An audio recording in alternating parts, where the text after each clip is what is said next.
Welcome to the NoFilter Weekly for the Baker's Dozen, episode number 13, with myself, Steve Glaveski, and my trusty companion, as always. Joining me today is Shay and Steve, all the way from Glen Iris in Melbourne's Glen eastern Iris. suburbs. It's like 100 degrees today, Steve. It's 100 degrees. It's a bit of a change from what we're used to having. So it's good. It's good. It's been good having nice weather the last couple of days. So just enjoying a little bit of sun. It's good. It's good. And for those of you, those few of you, I should say, watching on the YouTube, that explains my tank top, which takes it down a notch. Usually I put the effort into at least put on a t-shirt with sleeves, but alas, today is a sweltering day, and I just couldn't be bothered making the trip upstairs to put on a t-shirt. So here we are. It's too hot. It's hot when in our outside area, my daughter's got Ava, she's got an easel thing where she draws with crayons and like chalk and stuff.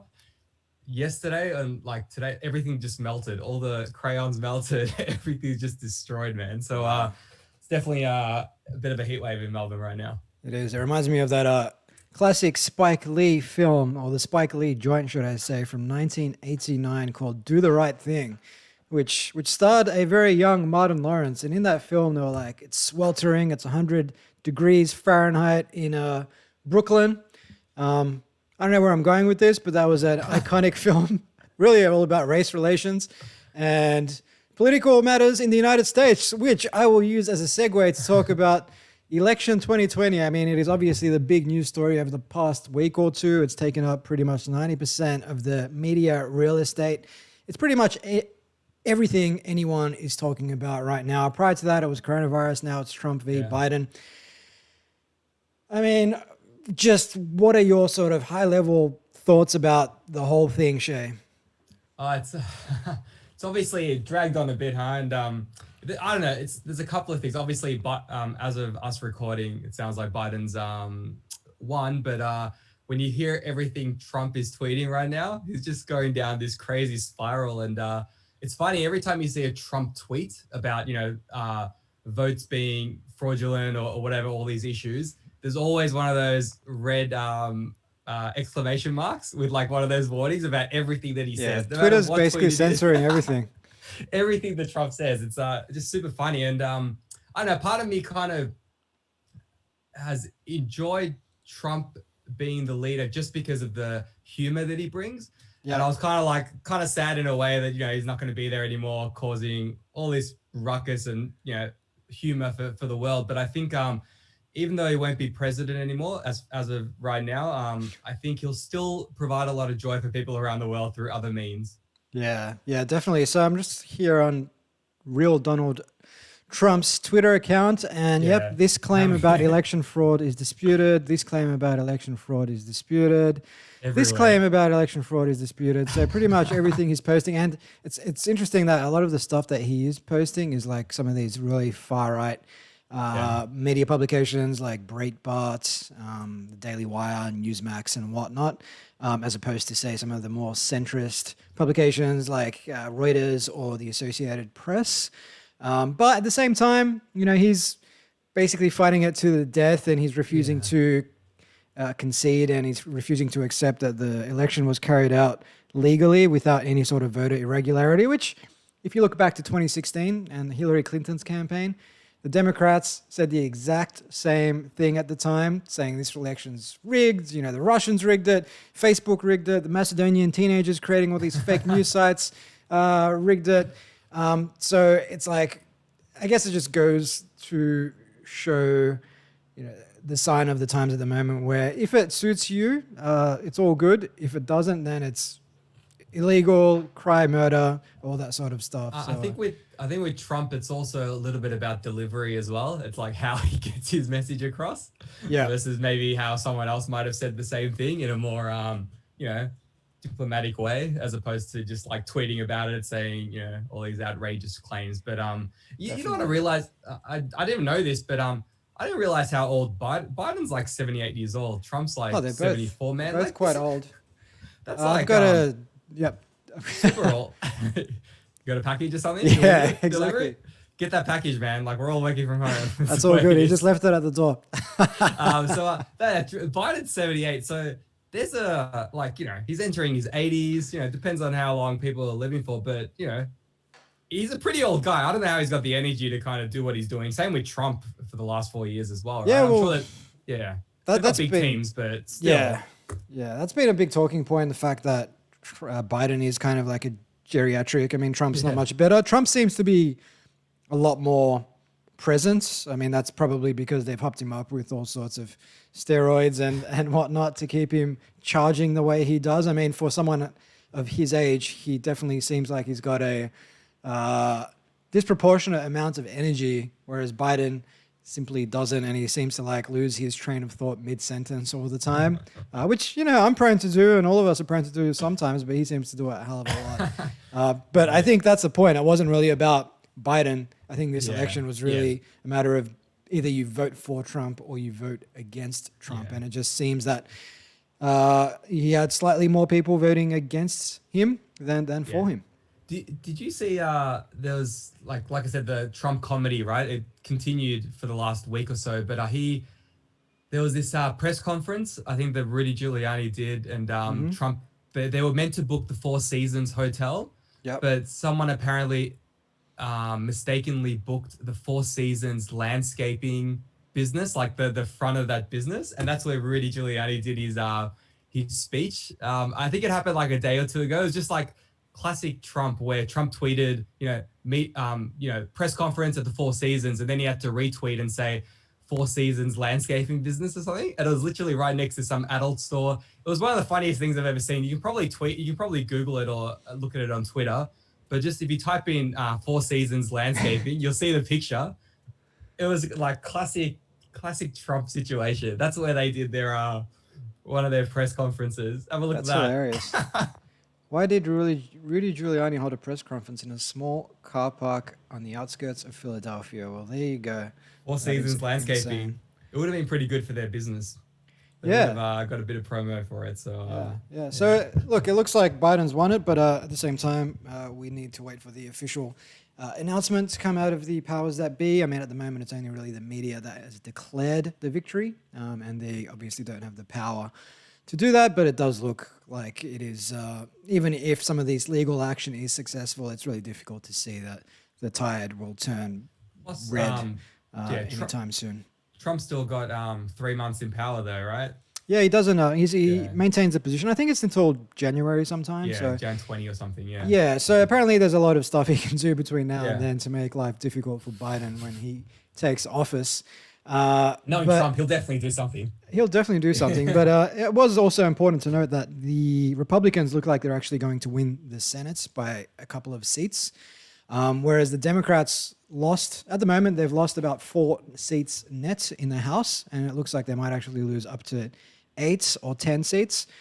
So on the balance of it, like when you take the presidential race out of the equation, it was actually a pretty positive election for the Republicans. But I think the good thing about that is, rather than having, say, one party win the Senate, win the House, have the presidency, having that mixed bag just means that you're going to have to take a bipartisan approach to get policies through and work together. Although it might also mean the opposite, which is you just end up clashing, butting heads, and just refusing to push things through because it's the other party's agenda, and you basically end up spending 4 years fighting and getting absolutely nowhere. So nothing, right? Hopefully it's the former and not the latter. That's it. But it's interesting also to note that there is a hell of a long line of people waiting to sue Trump. So at the moment, because he's president, he's afforded all sorts of protections. But those protections will go by the wayside in January, and that will open him up to all sorts of cases. Apparently, one woman wants to pursue rape allegations against Donald Trump. There obviously are the IRS, and there's tax issues to follow up on. And Twitter apparently, despite the fact that they've been censoring pretty much everything Donald Trump has been posting lately, he will also be losing some of his Twitter protections once he is no longer president, which you can imagine they would probably just ban him and from the platform for good. So they've got a policy framework in place that applies to world leaders and candidates for office. but it does not apply to private citizens when they no longer hold those positions. So given what we've seen coming out of Twitter over the past year or two, I can see them totally just banning Trump from the platform.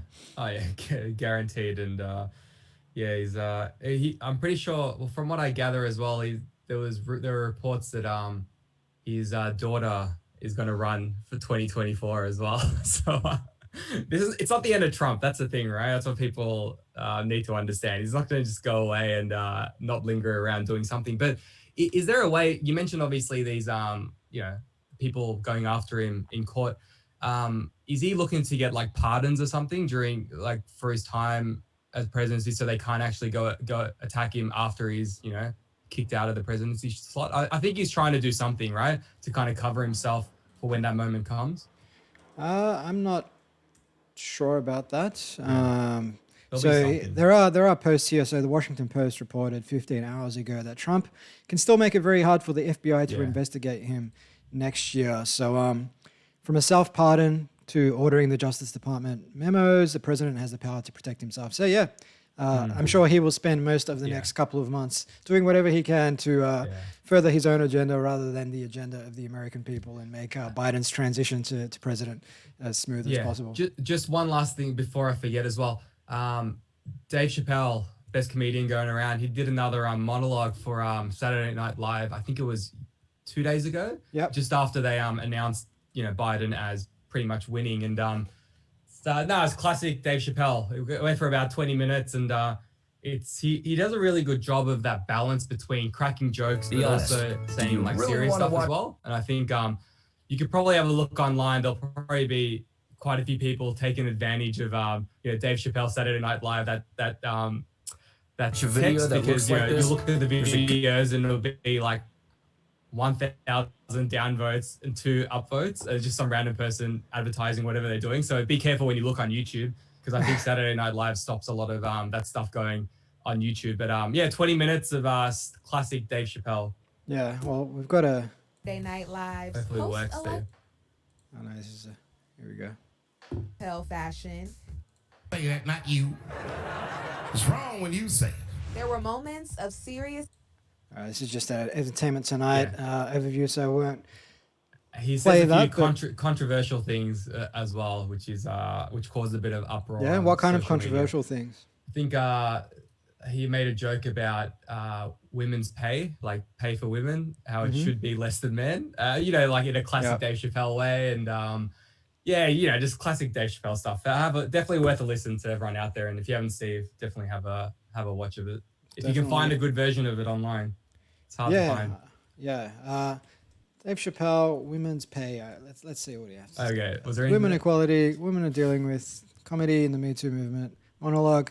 Dave Chappelle's SNL monologue mocks racists but hilarious Trump. White men and women wages after Biden wins presidency. All right. That's pretty much just summarizing everything Good he summary said. there. Doesn't really add more value to this podcast. But one thing that might is Brett Weinstein, who is the brother of Eric Weinstein, made famous from I think it was Evergreen University, where students protested him because of his views on biology and the fact that biology is something that is preordained and that you are either a man or a woman. But nonetheless, he wrote back to Alexandria Ocasio-Cortez, otherwise known as AOC. So she's basically an elected representative. She represents Democrats. She's very socialist, though. And she posted on the eve of Trump basically losing the election, is anyone archiving these Trump sycophants for when they try to downplay or deny their complicity in the future? And then Brett responded with, you are an elected representative in a democratic republic and you are setting the stage for retribution against fellow citizens for the crime of holding a different opinion. It's un-American. You should stop it and counsel others to do the same. Now, I'm currently reading Alexander Solzhenitsyn's The Gulag Archipelago, which is all about this system of prison camps that the Soviet Union set up across the entire Federation, where people who were quote-unquote enemies of the state would basically be held. Anybody that expressed independent thought, writers, academics, thinkers, there's this one scene in the book where Joseph Stalin turns up to this big hall and people walk in and the crowd's asked to give him a standing ovation, but they're not asked to stop. So everybody's standing there clapping for like 7 minutes, 8 minutes, 9 minutes, 10 minutes. And then one guy is like a businessman. At 10 minutes, he's like, all right, I'm going to sit down. And once he sits down, everyone else sits down. And you can guess what happened to that guy. Something probably not so good. Well, he was basically arrested, and he was told that in future, don't ever be the first one to stop clapping because it signals independence of thought. And so this is what would happen. And during the reign of Joseph Stalin and the Soviet Union, like something like 20 million Soviets went missing, were murdered and imprisoned and everything else for having, say, differing thoughts and opinions. So as I'm midway through that book, I see this tweet from AOC, which basically says, let's keep a list of everybody who supported Trump and, seek retribution, essentially. Like, that's pretty scary to see an elected official tweet things like that, because it's like, she might not mean it to the full extent of what Joseph Stalin meant it, but man, the people reading that, they might take that out of context. And yeah, well, you see these celebrities that obviously before the election happened went out on a whim and demonstrated their support for Trump on social media and everywhere, right? And now obviously Trump's not going to win, so how are they going to feel? What are people going to do? Are they going to come after them? Because obviously we talked about Lil Wayne last week, but there was a tweet by I think it was Katy Perry. Katy Perry said something like, "Now's the time where I need to reach out to my family and tell them that it's okay that who they supported didn't win, and help them and support them through it."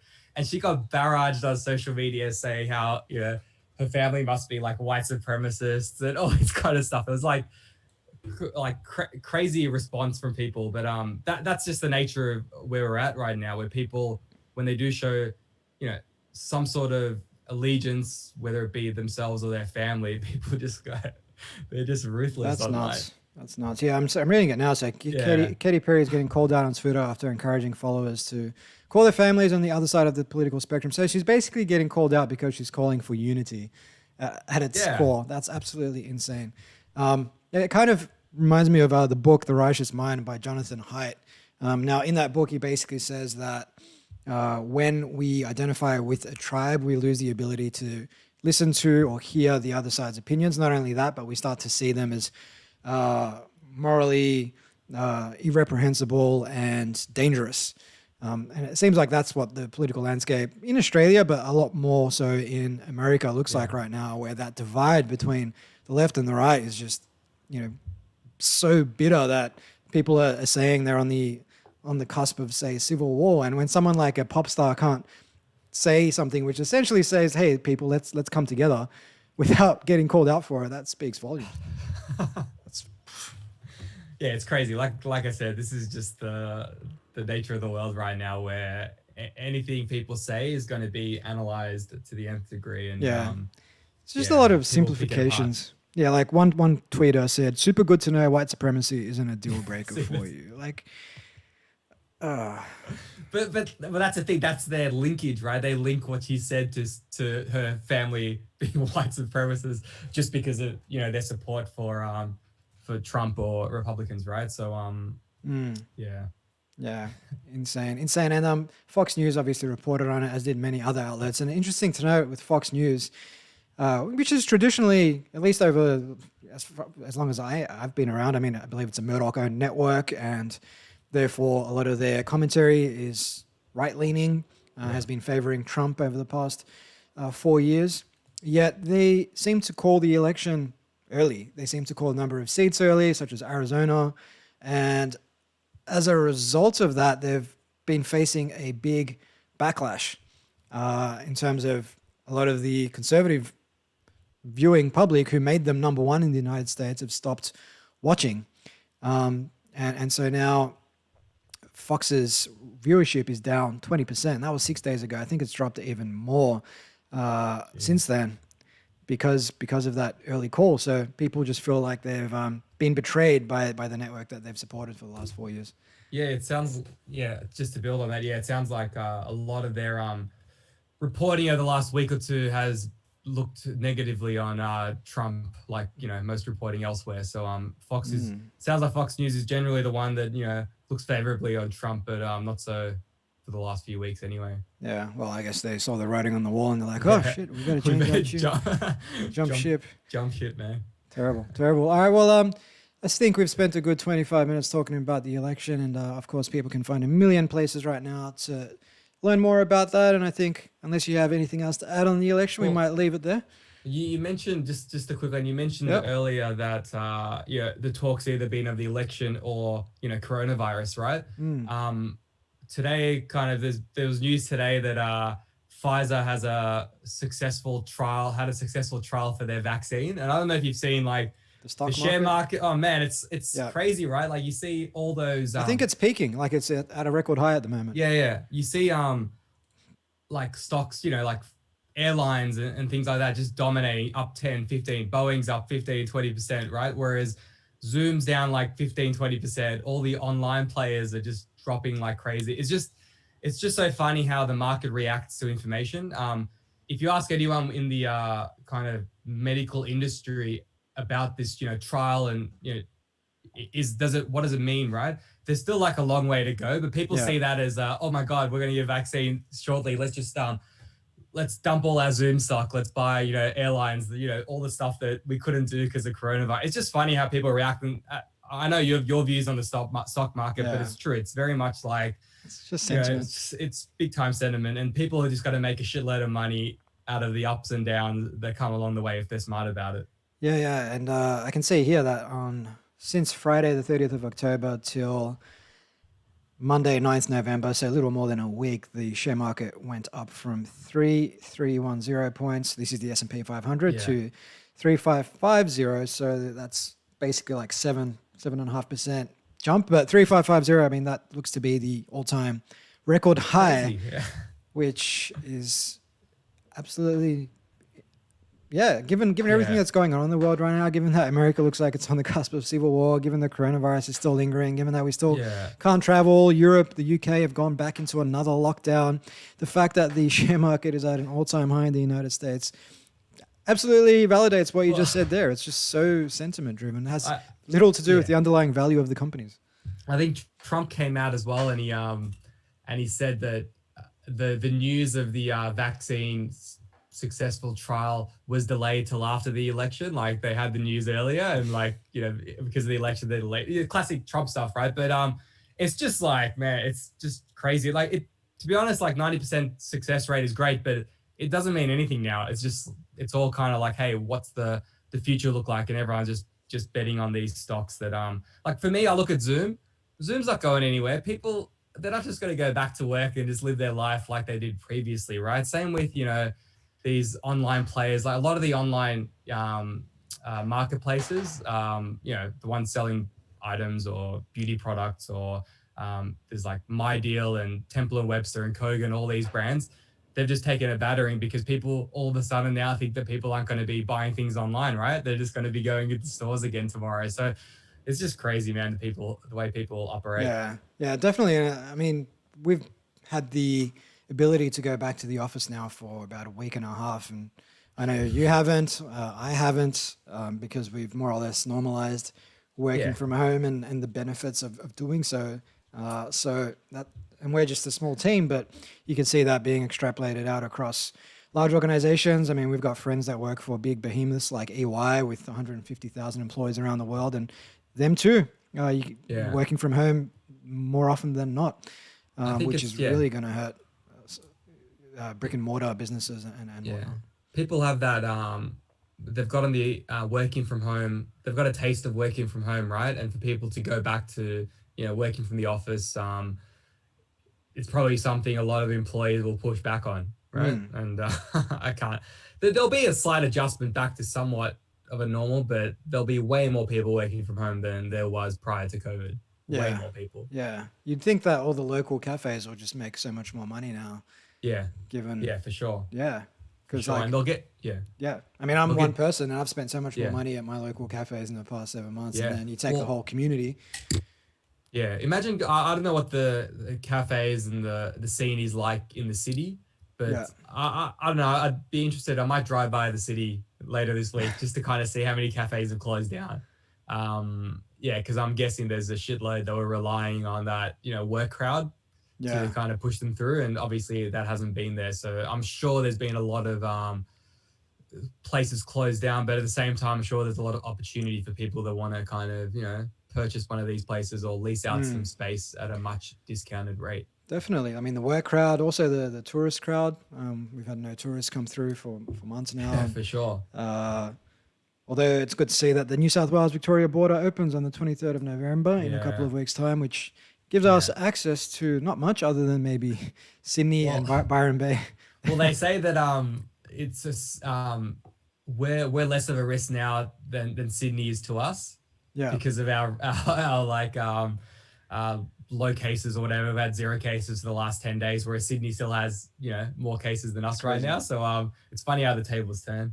Yeah. Well, I'm happy that they have turned. However, at the same time, cautiously optimistic because all it takes is one case to go undetected, to go out into the community, to infect someone else, and that person to just go on and do the same thing. And before you know it, we'll be in our 3rd lockdown, just like what we're seeing in Europe at the moment. So, yeah, it's true. Yeah, we'll see how it plays out. But moving on from elections and lockdowns and whatnot to Johnny Depp, one of the most iconic actors to come out of Hollywood in the past, say, 3.5 decades, since 21 Jump Street back in the 80s.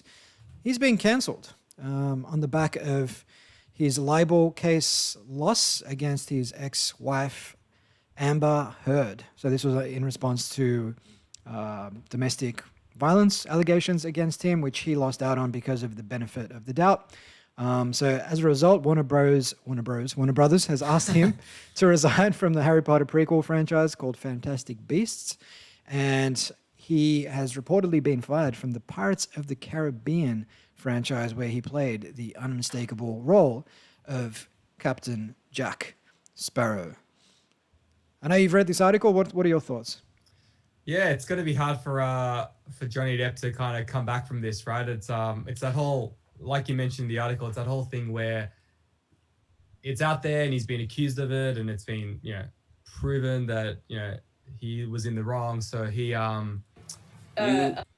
these companies, they feel like they've got no choice but to be like, hey, we can't work with you. We can't have you associated with our brand, with our business, with our movies, and it's going to be very, very hard for him to come back from this as an actor, and just his reputation is pretty much tarnished, right, because of everything going on. Obviously, I personally don't have a lot of the details, but you kind of, in your article, I remember there were a few different viewpoints in there. Was it I think Sharon Osbourne said a few things in there. You quoted her, but after I read your article, I think the next day there was a lot of backlash against her and about what she said. I think was it in the media or was it through tweets? I can't remember. If there's backlash against Katy Perry for saying Americans should unite. Yeah, definitely. Yeah, exactly. Right. There's definitely backlash against Sharon Osbourne. So anyway, it's gonna take I'd be surprised if he even comes back from this, right, and gets any other roles elsewhere. It's not like there aren't any other actors out there, right, that these people can't cast in their movies. So I don't know. It's gonna be a difficult time for him.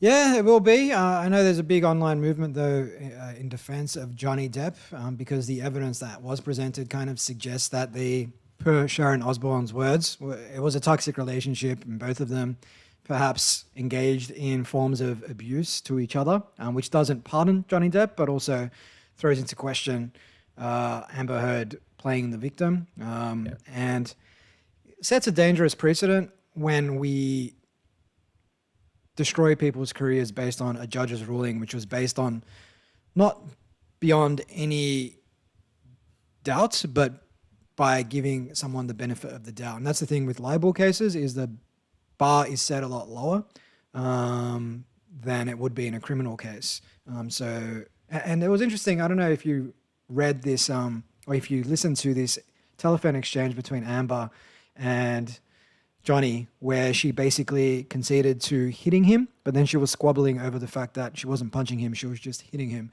which really doesn't matter. I mean, you're still hitting someone. So I might play this for our audience. It's 50 seconds long, and you can read along if you can't hear it, Shay. So I didn't punch you, by the way. I'm sorry that I didn't hit you. across the face and a proper slap, but I was hitting you. It was not punching you. Babe, you're not punched. Don't tell me what it feels like to be punched. You know, even a lot of fights been around a long time. I know. Yeah, No, when you fucking have a closed fist. You get punched. You're not hit. I'm sorry I hit you like this, but I did not punch you. I did not fucking deck you. I fucking was hitting you. You can't I don't know deck what the motion of my actual hand was, but you're fine. I did not hurt you. I did not punch you. I was hitting you. How are your toes? What am I supposed to do? Do this? How are your toes? I'm not sitting here bitching about it, am I? You are. Oh, That's the difference you between poor me and toes. you. You're a fucking baby. Because you start You physical are fights? such a baby. Because Grow you- the fuck up, Because you start Johnny. physical fights? I did start a physical fight. Yeah, you did, so I had to get the Because fuck out. I didn't punch- Yeah. So man. even just listening to that, and I've been in toxic relationships, and it feels listening to that brought up memories and feelings that I've felt in the past, and it just seems like both of them were embroiled in this really negative downward spiral of bad communication, and like she, explicitly admits to hitting him time and time again in this exchange, and I mean the evidence also suggests that Johnny in drug-fueled hazes perhaps also hit her back. But at the same time, like I think the shoe should go on the other foot as well, if that's even a term, in terms of, hey, if she hit him, then, domestic violence goes both ways, which I don't think Warner Brothers or I think it's Disney that's behind the Pirates of the Caribbean really accounted for. So it's just sad to see the career of someone who's been so prolific fall apart over the benefit of the doubt. Yeah, I remember. It feels like yesterday when, if my memory serves me correct, they came into Australia, but they brought their dog into Australia, and then in quarantine or something, and that was a big uproar. But they were obviously, at that time, happily together and all this kind of stuff. And now it's just like next level, gone the other way. It hit a bit of a bombshell. I don't think I've ever seen a Pirates of the Caribbean movie. Neither have I. At all. Yeah, it's funny. Like I was thinking about it today. It's like Pirates of the Caribbean, Harry Potter, and Lord of the Rings. Never seen any of them. None of them. But it's one of those things where I'm sure if I watched it, it'd be somewhat entertaining and I'd want to watch the other ones. But I've never ever felt the need to start watching any of them, which is crazy when you think about the kind of reviews and how everyone raves on about all these movies. I just haven't had any drive to want to watch any of them. Yeah, I think that's probably a good thing. I'm the same with Star Wars. I mean, I did watch the original Star Wars films from the 70s, but I haven't watched any of the subsequent prequels or sequels or whatever the hell they are. I know there's like a dozen or so. Yeah. I might enjoy them, but I'm not a big sci-fi person at the best of times, so I'll just save myself. It just feels like a massive commitment. I think that's probably what it is from my point of view. Like, you can't just watch one of them. There's like with Star Wars, there's fucking like 10 of them, right? I don't know how many, right? But there's heaps of episodes. So it's a big commitment, but huge. Yeah. Huge commitment. I'm sure it'll be hard to find Pirates of the Caribbean now, probably on a lot of these streaming services, right? I don't know about that. I mean, the Pirates of the Caribbean actually earned that studio close to $1 billion. I think each film grossed about 150. Actually, it's probably more. It's probably $1.5 billion.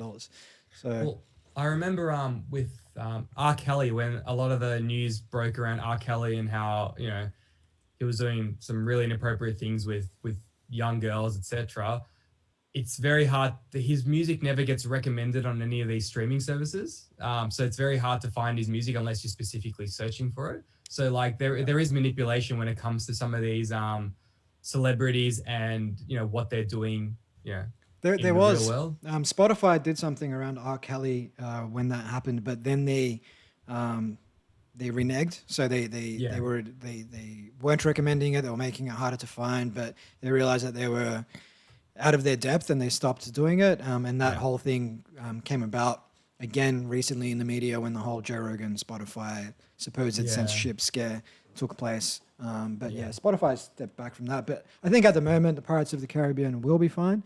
But in terms of another streaming service that's been kicking goals in the past few years in the podcasting space, Wondery. The company is probably one of the biggest podcast networks in the world, founded Business by... Wars, Yeah, Business Wars, Sports Wars, countless other programs. They tend to spend upwards of several $100,000 on those series on production and marketing. So they're not cheap. They've raised a bunch of money. But their chief executive and founder, Hernan Lopez, is currently fighting federal corruption charges. So he is fighting charges not because of anything he did at Wondery, but this was at his time at Fox TV. So he's been charged with money laundering and wire fraud over alleged bribes involving broadcasting rights to the soccer, World Cup, and other high-profile soccer tournaments. He's pleaded not guilty, but he's dealing with these charges. So, look, has nothing to do with Wondery. So if he does get locked up, I'm sure Business Wars will continue to go strong, which is my main priority. Your main concern.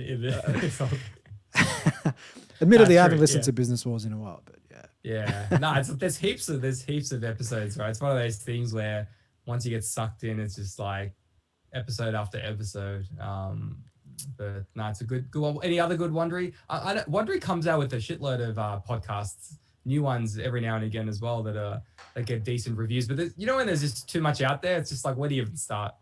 Yeah, I think Dirty John is one of the popular.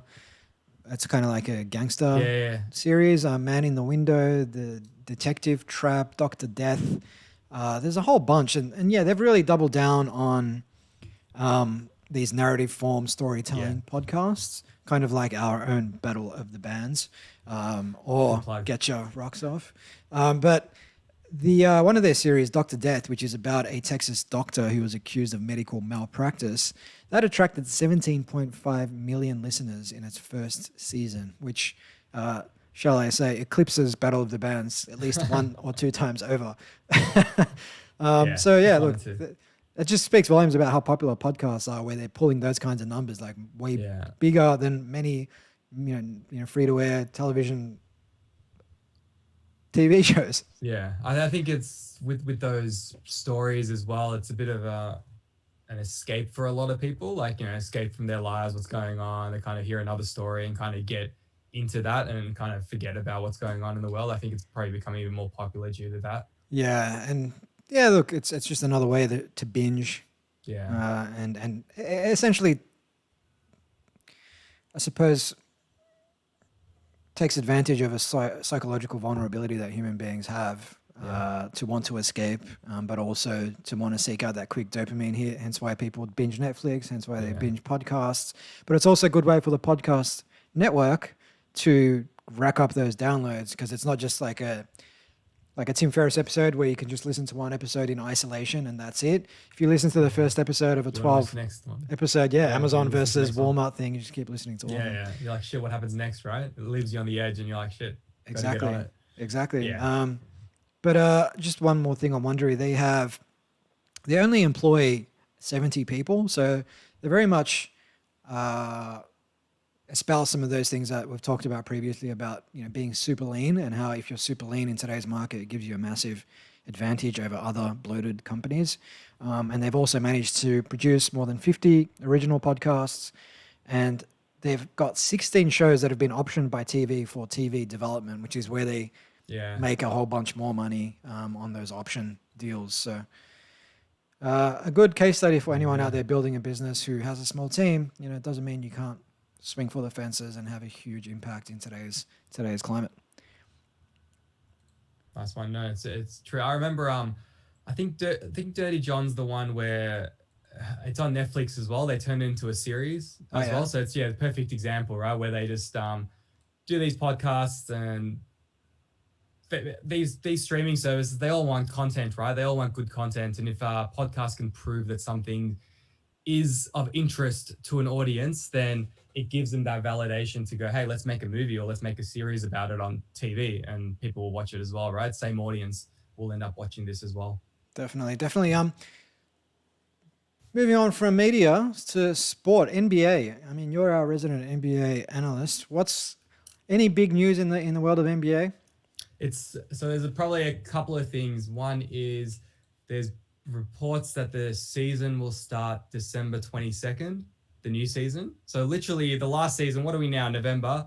It feels like yesterday we were watching game 6 of the NBA finals, but I think probably about a month ago finished up. But yeah, in another 72 game season.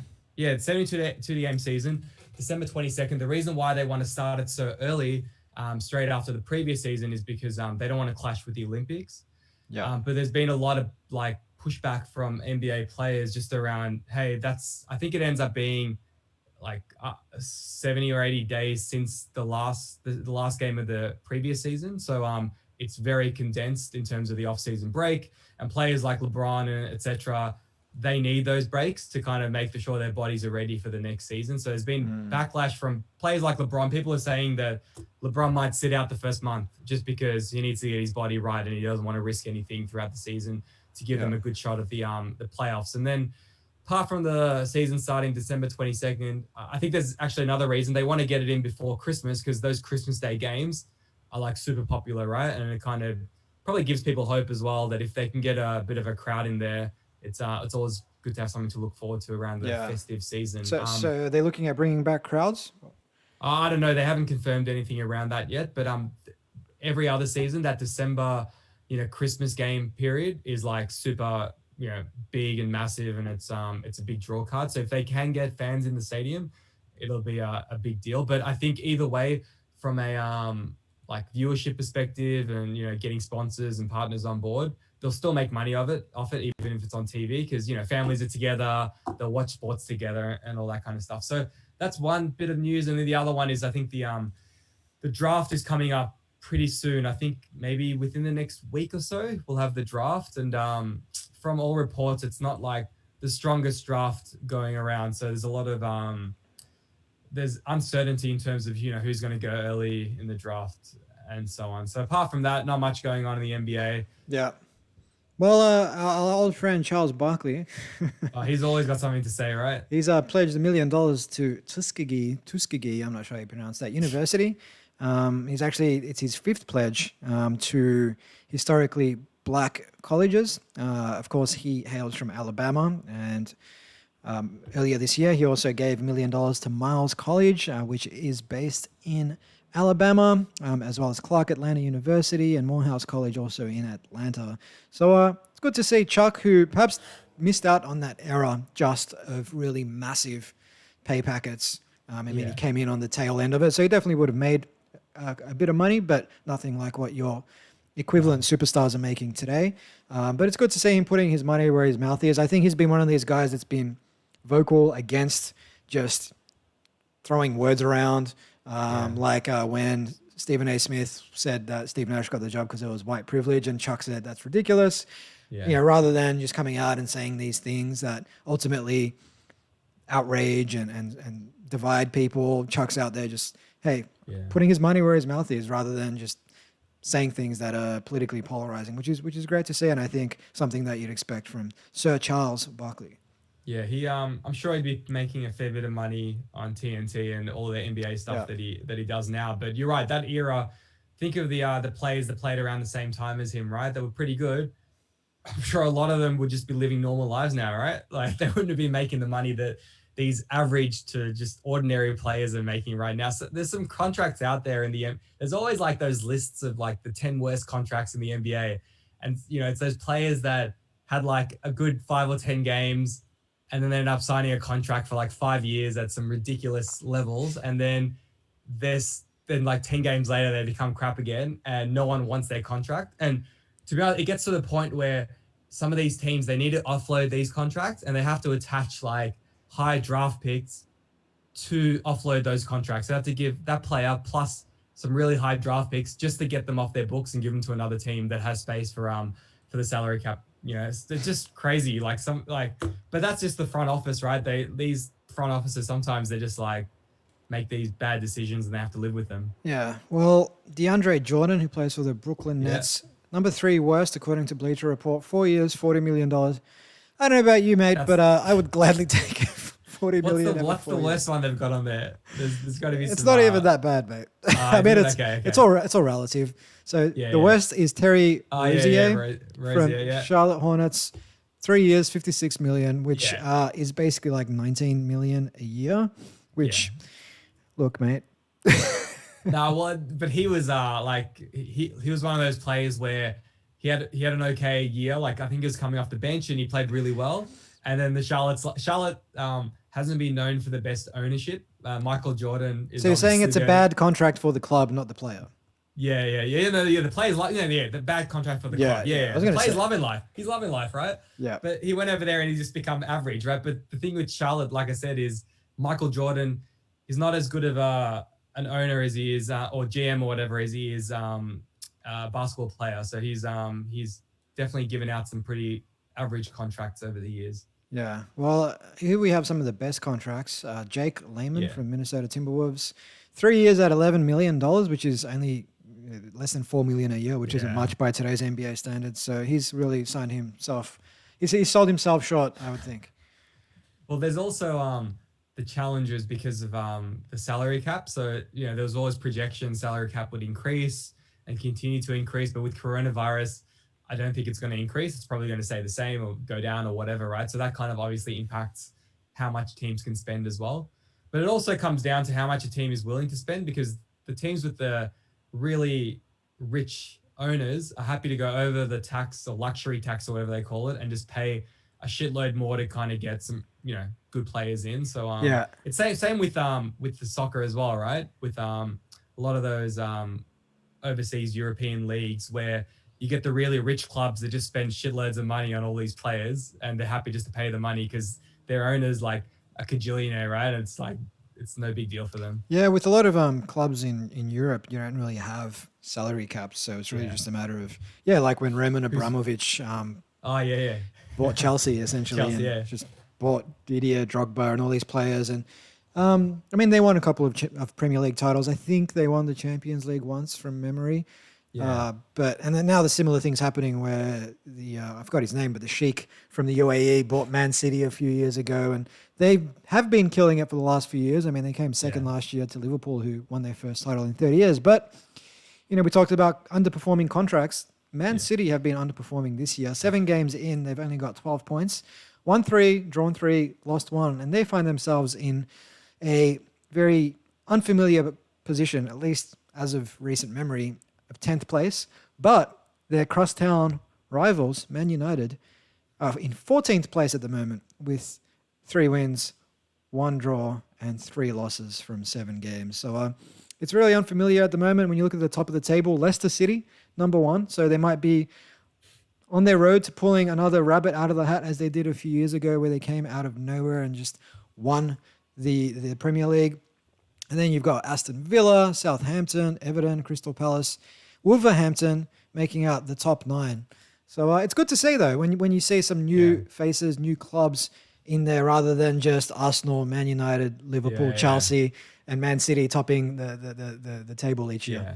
Well, but also given it's such, how many games in the season? Look, it's early days. Yeah, that's the thing. It kind of evens out over time. Like usually the cream rises to the top, but you never know, right? It could be just given everything going on. There's always those anomaly years or whatever, right, where things don't go according to what people thought. And I wonder what the odds would have been as well at the start of the year. This is the thing, though. So if you look at last year's table, Man City got actually 2018, 2019. They lost 4 games all season long, and that's across 38 games. So they've already lost 3 in the first 7. So that kind of puts things into perspective. Even the 2020 season, so last season, they ended up with perhaps a few more losses. Actually, no, that's this season. 2019, 20. So yeah, last season, 9 losses across the entire season, which is still a much lower loss rate than what they currently have. I mean, Liverpool lost 3 games all of last season. And they finished with 99 points, just one shy of 100. And so Man City, if they want to contest for the Premiership this season, they probably only have 1 or 2 more losses that they can give away if they want to fight for that title. Yeah. Are there any crowds yet, or what? Are we still dealing with empty stadiums? Well, they've gone back into lockdown in the UK, so I doubt that has... Yeah, I doubt there's crowds. So the return of fans to Premier League stadiums is up in the air once again as football continues to battle the effects of the coronavirus epidemic. I don't think there'll be fans back at stadiums, perhaps before Christmas, maybe sometime in the new year. I think they're back on lockdown for about 4 weeks or so. Then they'll reevaluate. Well, I remember with us, once we kind of hit lockdown, even obviously all the sports were kind of shut down as well. So it'll be interesting whether they just continue. Maybe they've got a hub going on there. I'm not sure. But I'm sure they'd have to create one to kind of, deal with, the lockdown across the rest of the region. Yeah, I don't know the specifics. I think they're actually playing at different stadiums and teams are traveling across the country. But it is very tightly monitored and there's a pretty specific protocol in place to make sure that players don't get infected and none of the staff and officials don't either. Yeah. Well, I think we're just about out of time in the number 13 episode, the 13th episode of the No Filter Fortnightly, shall I say. It's been a big episode, lots of election talk. Next week, we promise very much, a lot less election talk and a lot more sports, entertainment, comedy, and music. There'll probably be a few Trump tweets we can chat about next week, though. I'm sure there will be. I look forward to it, my friend. You enjoy the rest of your sweltering hot Melbourne summer, spring day, and we will talk very soon. Peace out. See you next week. See you, mate.